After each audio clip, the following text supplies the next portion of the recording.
I'm Randy Pitchford. I'm the president of Gearbox Software and executive producer of Duke Nukem Forever. Who are you? I just saw the girls and I came in the door. What? The Duke babes, yeah.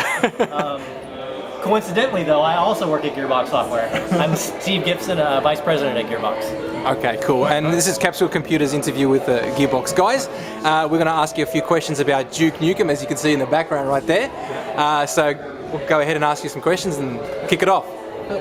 Guys, I guess to start with, what's been the vibe that you've been getting from most of the gamers that you've been talking to about the release of Duke Nukem? Yeah. It's been the vibe. Yeah, it's a wide range of weird, crazy. Of course, you got anticipation, you got excitement, you've got like jitters, like just guys like we had when we did PAX. Do you remember that guy who was actually shaking in his chair?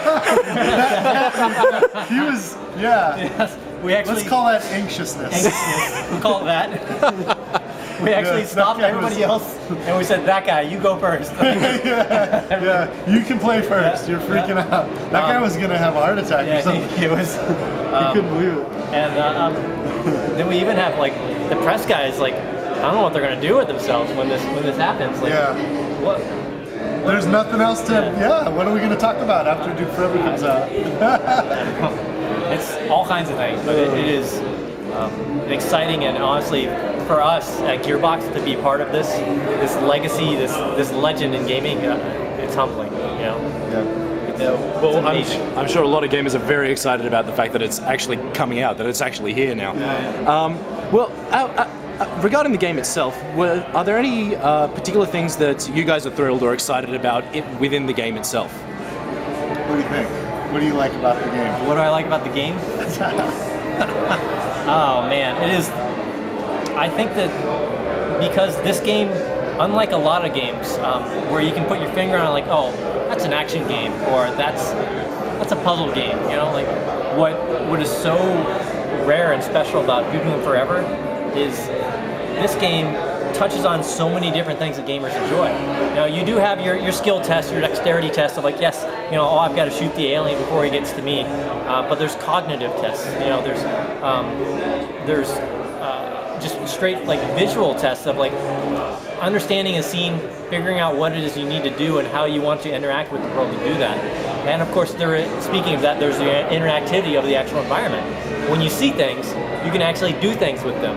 Like as simple as say water fountains in the world, to pinball machines and pool tables and all those other things in the world. And it's like this game takes all these different things that you enjoy about gaming in it, and it's it doesn't just put itself on rails of one thing.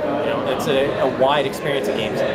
I wish there were more games like that. It seems like games these days have just all narrowed themselves down. You know what else? You get to blow stuff up. Also that.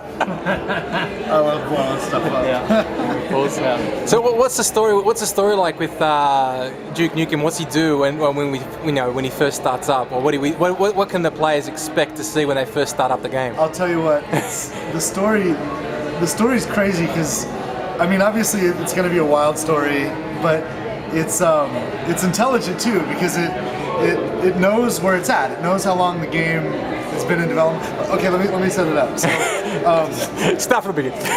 Duke, Where we at? 12 years later. Duke saved the world. Woo! All right. So he's the most famous guy in his universe. He's successful at everything that he does. He's wealthy. He's a winner. I mean, there's nothing this guy. He's been on the moon. He's been at the top of Mount Everest. He's won the World Series of Poker. Yeah.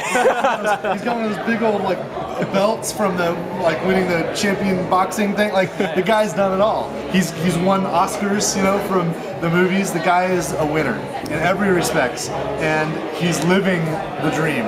He's living the most narcissistic, hedonistic, opulent lifestyle you can possibly imagine. He lives in Las Vegas, Nevada. He has his own casino. It's the biggest, most expensive casino in Vegas. What's it called? Duke's casino is called the Lady Killer Casino, and it's just down the street. It's right downtown in Vegas, down the street from the Duke Burger Stratosphere. It's across the street from the Fellatio Hotel. It's it's Duke's world, right? So it's kind of a funhouse mirror reflection of our world, and he's living in the penthouse suite, and it's a ridiculous pad, and he's like enjoying his life as Duke, and but one thing hasn't quite gone right. It's been 12 years since he saved the world, and there was supposed to be a video game about him, but it's just now coming out. It's taken him 12 years to make the game about how he saved the world. So he's kind of like, dude, what the hell? Why does it take so long, right? So his situation is he's finally playing his own video game. He's living his life, he's in his pad, he's finally playing his own video game. Oh, and by the way, while he's playing his game, he's being pleasured by 2 women at the same time. That's just the kind of guy he is, right? Go, so Duke. here he is, he's playing his game. He's finally playing the Duke Nukem video game, and the girls, they come up for air, and they ask him, "What do you think? Is the game any good?" And Duke's response is, "Yeah, but after 12 fucking years, it should be." Right? So it's intelligent. Duke feels exactly like we feel, like he's had to wait all this time. Yeah, about time. Right? Yeah. Finally. But it's in this moment that the aliens come back, and they're back.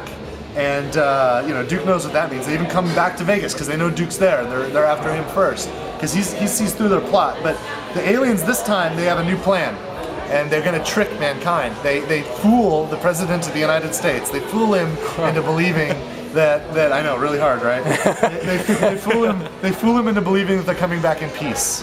Of course, Duke knows the aliens aren't here in peace. They're going to take our women. They're going to use them to breed an alien army with which to take over the world. They're going to transform all the males into pigs. Right? So that's how you get pig cops. And I guess there's pig lawyers and other kinds of pigs. Because all men are pigs, right? Yeah. That's what Duke's really trying to say. And so it's in that moment that Duke has to once again rise up, and he has to save the world. So you're going to become Duke Nukem, and you're going to save the motherfucking world. And it's a wild, crazy, epic adventure. Awesome. Okay. Well, I guess just on the note that you guys were talking about before, I'll just have a question of Duke has always been famous for walking that fine line between what is and is not appropriate to present in a video game. A fine line, okay. Were there actually a fine line, fuzzy zone? It's a giant, fuzzy, kind of amorphous. Yeah, you don't know what the hell it is, but yes, okay. There's a line there. There's a line. And on one side, it's safe, and on the other side is, oh my God, what are you doing? Yeah, precisely. But well, that was generally the question. Were there ever any jokes or situations that you guys brainstormed in development that you just found too extreme to actually put into the game? That a good question. No, fortunately, the development, the team is pretty intelligent about how. I mean, that line is a confusing kind of line. On one side, you've broken the law. Yeah. And on the other side, it doesn't matter. It's not. There's no risk to it. So Duke Nukem lives on that line, right? I mean, yeah. What would you say about that? He moonwalks on that line. He dances on that line. On it, yeah. He lives. Yeah. And so the team has actually been very intelligent about just living in that space, such that any censorship that's happened has been kind of in the process. It hasn't been like after the fact where we've had to cut things out. It's been really intelligent how it kind of plays in that space, but it does so in a way that's still kind of okay. Like, yeah, there's things that make you a bit uncomfortable, but that's kind of part of the fun, Yeah, that's what you get out of it. So yeah. Okay. Well, maybe the glory hole is what kind of pushes it over the edge, but not even that is still okay. just one. I had to throw in glory hole. Yes. Sorry. Always, every conversation. As often as possible. And if it's alright, I'll just have one very last quick question. It's a very small one. And I'm sure a lot of gamers would like to know, does chewing bubblegum actually enhance the ass-kicking experience? Does chewing bubblegum enhance chewing? You know what? I think we're all gonna have to find out for ourselves. So it won't be long. June 14th in USA, June 10th everywhere else. And you can grab your chewing gum. It's time to kick ass and chew bubble gum. And yes, we'll find out. We'll find out soon. We'll all find out. Well, thanks very much for your time today, guys. Absolutely. All right, and we're all very much looking forward to the launch. So thank you so much. We're almost there. Almost there. Cheers. Cheers.